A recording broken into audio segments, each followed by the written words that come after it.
নমস্কার, আপনাদের সকলকে স্বাগত জানাই। তো আমি বলেছিলাম যে নার্সিং হোমে যাওয়ার আগে কি কি প্রয়োজনীয় জিনিস ব্যাগে নিতে হবে সেগুলোর একটা ভিডিও বানাবো। তো এছাড়াও আরও কিছু কথা বলার আছে যে এখন হয়তো কিছুদিন ভিডিও আসবে না, তারপরে এই দিকটা একটু গুছিয়ে নিই, তারপরে সব আপডেট আপনারা পেয়ে যাবেন আস্তে আস্তে। তো ব্যাগে কি কি নিচ্ছি সেগুলো আজকে আপনাদের সাথে শেয়ার করব।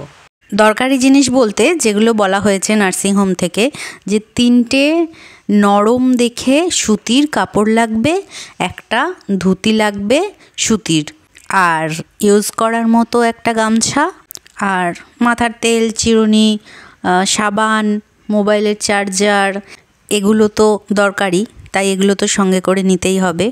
আর আমার যেই নার্সিংহোমে ডেলিভারি হবে আমার বাড়ি থেকে খুব কাছে, আর আপনারা কম বেশি সকলেই জানেন যে নবজাতক শিশুকে কখনোই ডাইরেক্ট বাজার থেকে কিনে আনা জামাকাপড় পরানো হয় না, নয়তো আগের থেকে নরম করে কেচে রাখা বা কারোর ইউজ করা জামাকাপড় ভালোভাবে কেচে তারপরেই পরানো হয়। কারণ নবজাতক শিশুদের স্কিন খুব নরম কোমল হয়ে থাকে এবং তার সাথে সাথে ভীষণ সেন্সিটিভও হয়। এই কারণে যতটা পারা যায় নরম থেকে নরম আরামদায়ক জামাকাপড় তাদেরকে পরানো উচিত।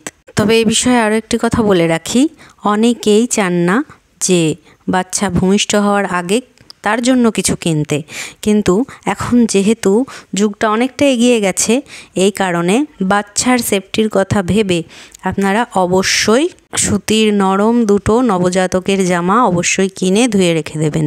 আর যে গুরুত্বপূর্ণ ডকুমেন্টস নিতে হবে সেটা হলো বাবা এবং মায়ের আধার কার্ড, আর এই পর্যন্ত করা টেস্টের রিপোর্ট, যেমন ইউএসজি রিপোর্টগুলো, ব্লাড রিপোর্ট, তারপর অ্যানোমালি স্ক্যানের রিপোর্ট, পোলিও কার্ড, এই গুরুত্বপূর্ণ তথ্যগুলো সব এক জায়গায় করে একটি ফাইলে রেখে দিতে হবে, যাতে তাড়াতাড়ির সময় ভুল না হয়ে যায়। এখন হাতের কাছে থাকা দরকারি জিনিসগুলো মনে করে করে এক জায়গায় করে রাখলাম, এবং আরও অনেক জিনিস নেওয়ার থাকে যেগুলো অল্প অল্প করে মনে পড়ে, তাই হাতের কাছে রেখে দিচ্ছি একটা ব্যাগের মধ্যে গুছিয়ে, কারণ এখনও কয়েকটা দিন সময় আছে। আরও যা যা মনে পড়বে সেগুলোও আস্তে আস্তে গুছিয়ে নেব। উল্লেখ করেই বলে দিই, যেমন toothpaste, toothbrush, hand sanitiser, lip balm, মাথায় বাঁধার গার্ডার, চিরুনি, ফেস ওয়াশ, এছাড়াও মায়ের পরার জন্য 2টো ঢিলেঢালা সুতির নাইটি অবশ্যই ব্যাগে রাখতে হবে, আর 1 জোড়া স্লিপার।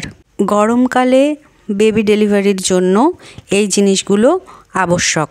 শীতকাল হলে অবশ্য বেবিকে জড়ানোর জন্য নরম কম্বল এবং মায়ের জন্য শীতের জামা কাপড়ও নিতে হয়, কিন্তু এখন যেহেতু গরমকাল এই কারণে শীতের জিনিসগুলো এখন আর লাগছে না। আরও একটা গুরুত্বপূর্ণ বিষয়, সেটা হলো প্রত্যেক হসপিটাল বা নার্সিং হোমে মোবাইল অ্যালাউ করে না। সেক্ষেত্রে যদি মোবাইল অ্যালাউ না করে তাহলে একটা ছোট্ট ডায়েরির মধ্যে গুরুত্বপূর্ণ ফোন নাম্বারগুলি লিখে নেবেন, যাতে হসপিটাল বা নার্সিং হোমে বাড়ির কারোর সাথে যোগাযোগ করতে হলে কারোর ফোন থেকে অবশ্যই সেই ডায়েরির নাম্বারগুলি দেখে যোগাযোগ করা যায়, কারণ এখন সকলের নাম্বার সকলের মুখস্থ থাকে না। আর জামা কাপড় জাতীয় যা যা আপনি নেবেন সেগুলি যেন ভালোভাবে কেচে ডিসইনফেক্টেড করা থাকে, এটা অবশ্যই মাথায় রাখতে হবে। আর জানেন তো, বাঙালিদের মধ্যে নিয়মের শেষ নেই, আর বিশেষ করে আমাদের বাড়িতে এই নিয়মগুলো বেশি করে মানা হয়। এই কারণের জন্য নার্সিংহোমে ইউজ করা জিনিসপত্র বাড়ি আসার সাথে সাথেই ফেলে দেবে, সেগুলো অকেজো হয়ে যায়। সেই কারণে অপ্রয়োজনীয় কিছু জিনিস নার্সিংহোমে না নিয়ে যাওয়াই ভালো। আরও একটা গুরুত্বপূর্ণ জিনিস, সেটা হলো নবজাতকের ডাইপার। সেটা নার্সিংহোমে যাওয়ার পর তারা বলে দেবেন সেটা তারা দেবেন নাকি আমরা কিনবো। আর হাতে গোনা কয়েকদিন মাত্র বাকি, এবং আমি আশা করব আপনারা সকলেই আমাকে একটু সাপোর্ট করবেন, আশীর্বাদ করবেন, যাতে সব কিছু ভালোই ভালো সুসম্পন্ন হয়ে যায়, সুস্থ শিশু নিয়ে যাতে বাড়ি ফিরতে পারি। আর অবশ্যই বাড়ি থেকে নার্সিংহোম, নার্সিংহোম থেকে বাড়ি, এই জার্নিটা আপনাদের সাথে শেয়ার করব। জানতে হলে চ্যানেলে চোখ রাখুন। সকলে খুব ভালো থাকুন।